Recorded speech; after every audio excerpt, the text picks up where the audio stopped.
բան չէ, թուրանական մահմեդականության ներկայացուցիչ չէ։ Կարող է օրինակ այդ հրապարակում անել կամ կարող է իր լայվերով անել, չգիտեմ,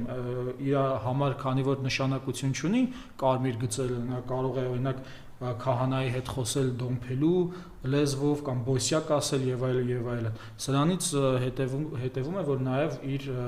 այդ անդրավարտիքը իջեցնելու կարմիր գիծը նա չի ունենա եւ նա կապացուցի ապացուցելիքը։ Չնայած այնուամենայնիվ դա անելուց հետո էլ չի կարող ապացուցել, որովհետև այնուամենայնիվ նա սուտասան է եւ շատ հնարավոր է այնտեղ ինչ-որ բան անի, որպեսզի կրկին մանիպուլացնի, բայց դե որպես առաջին գործողություն կարող է դա լինել։ Հիմա փաստորեն շատերը նեղվում են, որ այս Ստեփան շատերը որն է մի քանի բան դա